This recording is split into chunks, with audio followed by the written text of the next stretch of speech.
Hi යාළුවනේ. ඔයාලා කාලා තියෙනවද චිකන් චිප්ස්? ඔයාලා චිප්ස් කාලා ඇති. හැබැයි චිකන් චිප්ස් කාලා නැහැ. මේක ලංකාවේ ඉතාලියේ පළවෙනි වතාවට හැදෙන චිප්ස් එකක්. අපි එනම් ගිහින් බලමු.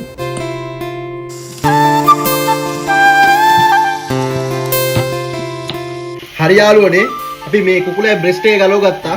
අපිට මේකට අවශ්‍ය බ්‍රෙස්ට් එක අපි දැන් මේක ලස්සනට කපා ගමු.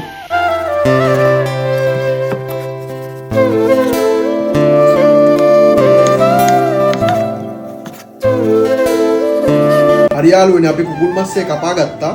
අපි මේ ගානට හීනියට අල චිප්ස් එක තියෙන්නේ. ඒ හැඩයට කපා ගන්න ඕනේ. අපි දැන් මේක සීසන් කරගමු.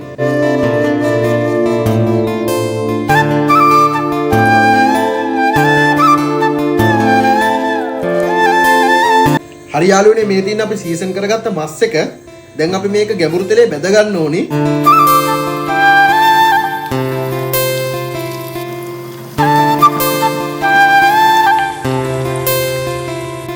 හරි යාළුවනේ, අපි හදපු කුකුල් මස් චිප්ස් එක මේක අපි දැන් කාලා බලමු.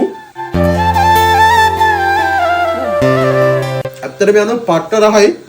මේක කවුරුත් හදලා නැහැ. මම හොයාගත්ත දෙයක්.